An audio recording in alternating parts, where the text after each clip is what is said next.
This episode is brought to you by Velavita Candle Company. This is my own personal candle company. I pour my heart and soul into this, mix all the fragrances and the waxes and all that good stuff to be able to bring these to you guys. It has always helped me to light a candle to relax after a long, stressful day, and I wanted to bring relaxation to you. So I actually created a promo code for my loyal listeners, and that promo code is BREATHE, and that's going to give you 15% off of your order. So go take advantage, go relax, enjoy these candles as much as I do, and let's get started with the show.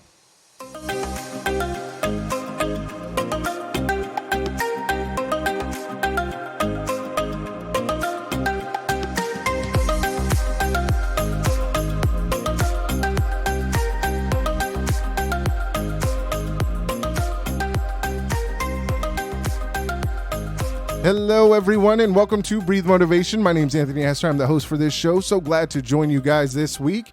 As you heard, Velavita Candle, go ahead and enter Breathe and get you 15% off those candles. But so thankful to be on this show. I know it's kind of late. I think it's on the weekend that I'm going to be releasing this show. But the great thing about it is that I'm here, and I love being here. So thank you guys so much. I appreciate all you guys that went in and gave reviews on iTunes or whatever platform you guys listen to this. It means the world to me. It helps me to grow this show. And that's what it's all about, is being able to spread as much love as we can to all of the listeners. So if you guys want to share this to your family, friends, co-workers, whoever you think needs Breathe Motivation, I would appreciate you guys just sharing it with just one person so we can grow the show and continue to make it the best. So I wanted to start this episode talking about action.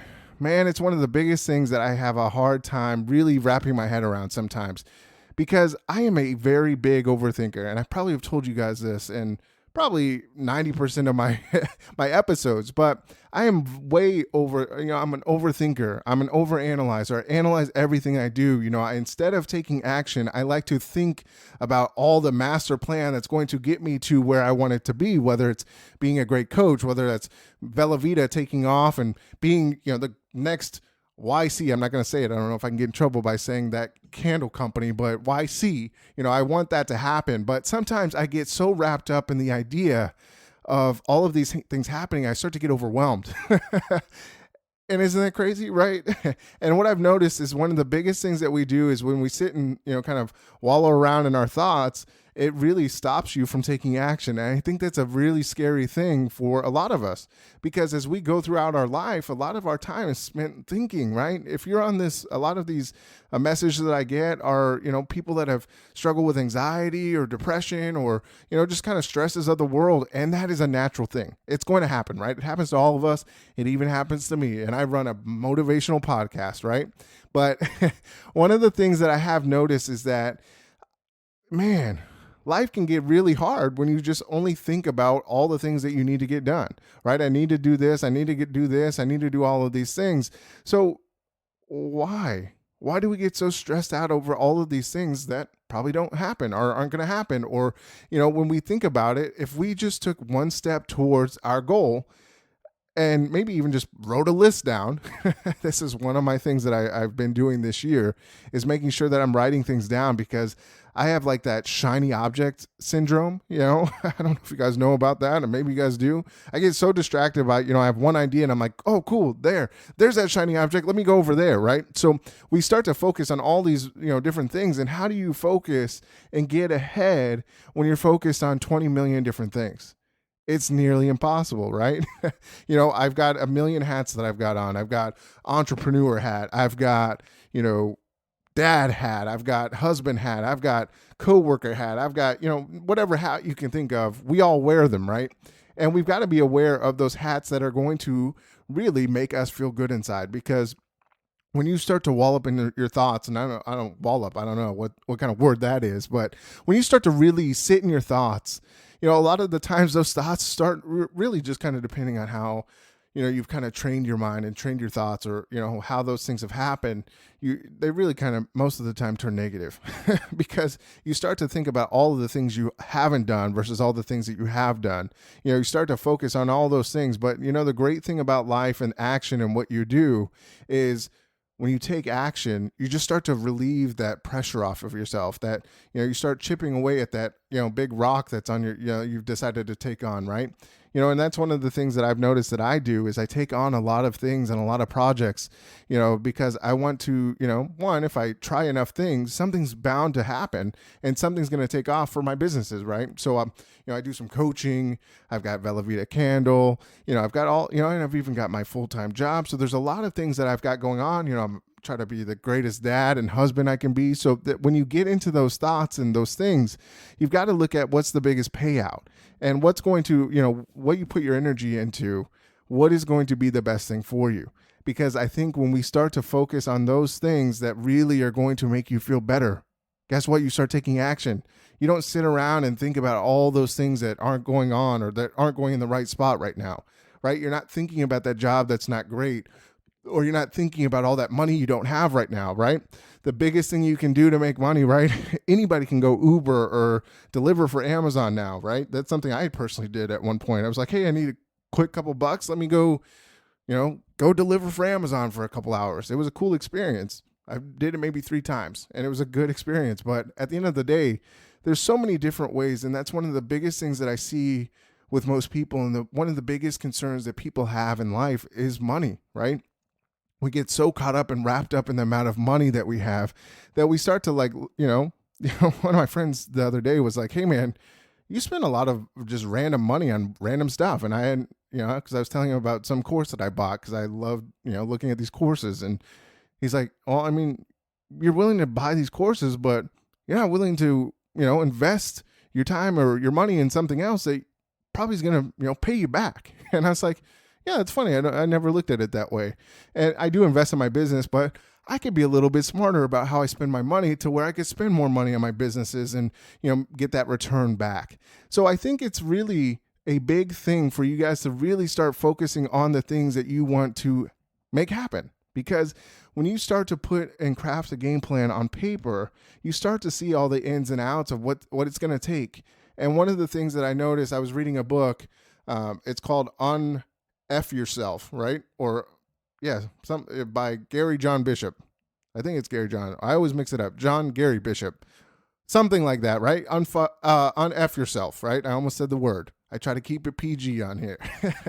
But one of the things that I thought was amazing, and it was the second chapter, and man, I haven't had a book like reach me in a long time, like where I was just like, man, this is good. I told like 10 people about it that same day because I started listening to it as an Audible book, and I don't like to do that, but I drive a lot, so I was like, okay, cool, I'll just listen to this book. I've seen it a million times. I don't really like those catchy titles because you're like, oh well, you just give me that crazy title because there's no substance. I always think there's no substance behind it. But man, this book had substance. So if you want this book, go get it. I would recommend it to anybody. Just read chapter 2. But I'll give you a scenario, or not even the scenario, but kind of the summary of what I got out of it. It talks about all the things that we're willing and unwilling to do. And I think that was a great perspective. And it was a great, kind of way to get things going in your mind. What are you willing to do and what are you unwilling to do? And they can kind of work the same. Some people are more driven by the things that they're unwilling to do, or, hey, I'm willing to do this, right? So I'll just give you a breakdown of what I look at, right? So when I think about, losing weight, right? That's something I've always wanted to do. And I need to lose weight, or I want to lose weight, or however you want to phrase it, right? One of those things that you look at, right? Do I want the 6-pack abs? Yeah, it would be nice to have 6-pack abs. I don't know why I would need them, but it look cool. I look good on the beach and all that good stuff. But am I willing to put in the work to be able to get 6-pack abs? Probably not, right? I'm not, or not even probably not. I'm not willing to give up all the things necessary to be able to have 6-pack abs. Even in high school, when I was working out all the time, I was running mountains at the back of my school. I don't think I ever had a 6-pack. I always had like the little 4-pack and almost looked like a 6-pack, but it was, still a little bit there because I was not willing to give up pizza. I love pizza. And I was not willing to give up my birthday cake and all that good stuff, right? It takes a lot of discipline to be able to get the things that you want out of life.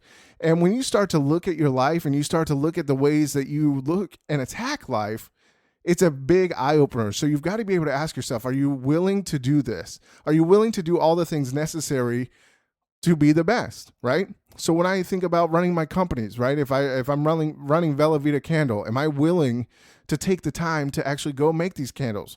If I get some orders, am I willing to take that time to, hey, maybe I don't watch 3 hours of TV. Am I willing to sacrifice 3 hours of TV watching to make some candles? Absolutely, right? Because I enjoy doing it. It's kind of a great, or it is a great thing. I enjoy making candles. It takes my mind off there. I go turn on some music. I go upstairs in our little loft area and I make candles. I enjoy it. It's kind of, it's cool on how much of a science that goes into making candles. It looks so simple, and it is kind of simple, but it takes patience. And, that's something I've always wanted to work on, is patience. And it takes time to make the candles, for it to cool off to a certain degree so you can add the fragrances and all this good stuff. But I'm willing to make some sacrifices to be able to enjoy, one, making candles. Two, I get to burn my own candles too as well, right? I guess you're not supposed to burn your own product, but I do, right? I enjoy those products, and I enjoy getting the feedback that I get from customers that get my candles, right? I've sold candles all across the country, the United States, which is cool. I would never think, just like this podcast. This podcast is international, right? I had no intention of it, but it just happened because of my intentions in taking action on this show and taking action within Vela Vita. So there's a lot of things that you have to give up, or be willing to give up, to be an entrepreneur. So I hear that all the time. People are wanting to get out of their job because they're not happy with their job. But what are you willing to sacrifice, and what are you willing to give up to be able to run your own business? Because sometimes, and I've gone back and forth on this all the time. Am I better suited to be an entrepreneur, or am I better suited just to be an employee? Do I like that structure? Do I like to have somebody there to push me, right? And I do. I think everybody naturally likes to have accountability, but I can get accountability from my wife. She gives me accountability. She helps me to stay focused on what I think, what is necessary to stay focused on. And those are the questions that you have to ask yourself. What are you willing to sacrifice to be able to find success? And once you start to really kind of look at that, or, answer those questions, hey, am I willing to give up a couple hours a week not watching TV? And if you are, great. You know what? Great. And if you're not, hey, it's even better. It's okay. Either way you answer, at least you're getting a clearer picture of what you're willing to do within your life and what that success is going to look like. And then it also alleviates a lot of pressures, because you're able to answer truthfully what you want or what you don't want, right? Because there's a lot of ideas that I've had that I really thought I wanted, but guess what? They were probably somebody else's idea that was planted in my head. And I said, hey, you know what? At the end of the day, that was never my idea. So I was able to take that hammer and that nail and hit that rock and take a little bit more pressure off myself. And I think it's really important that you do that as well. And I hope that was a good summary of that chapter 2. And if not, go read it. It's the best chapter. For me, it was just amazing. Like I said, I shared it with 10 people that day because I thought it was so good, right? So prepare yourself. Find out what you're willing and unwilling to do. When you're able to do that and you start to take action, don't sit there and game plan and think, through 100 different questions, right? You don't need a questionnaire to figure out what you're willing and unwilling to do. Don't allow that to deter you. Don't overthink that process, but it's good to know what you're willing and unwilling to do, because that helps you to move forward and take action. And that's what we're talking about. Take action. Take action, because that's going to lead to the next step. Even just one little step each day is going to make a big difference in a year, right? It's the same thing. Like if I make a little bit different change in my eating habits, or I eat a little bit less each day, guess what? I'm probably going to lose a good amount of weight within a year. And I've got to be able to have those expectations, and maybe you just not even have those expectations of, I have to lose this amount of weight. If I do all the right things and I change all of my habits, I don't have to get rid of all the foods I love. I just have to do it in moderation, right? And it's the same thing for everybody and everything that you do. Take that pressure off yourself and say, hey, am I willing to do this, or am I unwilling to do this? And I promise you, you'll feel 100 times lighter, because I feel 100 times lighter taking all that pressure of all those things, and you don't realize all the things that go into your life. And you're able to pour all the energy into the things that you do love and you are passionate about. And guess what? Life just gets better and it feels better. So that's what I got for you. I got a quote for you as always. So let me get that for you in a second. Just kidding. The future depends on what you do today, right? And that's Gandhi, Who better else to give that to you? So follow me on Instagram and Twitter at Breathe Motivate. Like my page on Facebook, Breathe the Motivation. check out the website, breathemotivation.com. I am reconstructing that. So if you're on there, don't even go there, but you guys can email me or message me on any social media platform. I love hearing from you guys. I love chatting with you guys. And I'm trying to create a way for this to become a two-way conversation instead of a one-way conversation. So if you guys have any ideas of how we could do that, I would love to hear that from you guys, because at the end of the day, it's cool to just be talking here and, spreading love through here and sharing my message, but I want to be able to share that message with you guys, and we can have a, great conversation. So, whether that's some kind of coaching thing, or I don't know, maybe a Facebook community, I don't know, but whatever your ideas you guys have, I love hearing from you guys. I would love to increase that engagement amongst the community of, our Breathe Motivation community. So, whatever you guys have, let me know. Anthony@breathemotivation.com. I greatly appreciate you guys. If you've gotten this far, I really appreciate you guys. And as always, remember to breathe motivation and exhale success, and I'll see you next week. Thanks.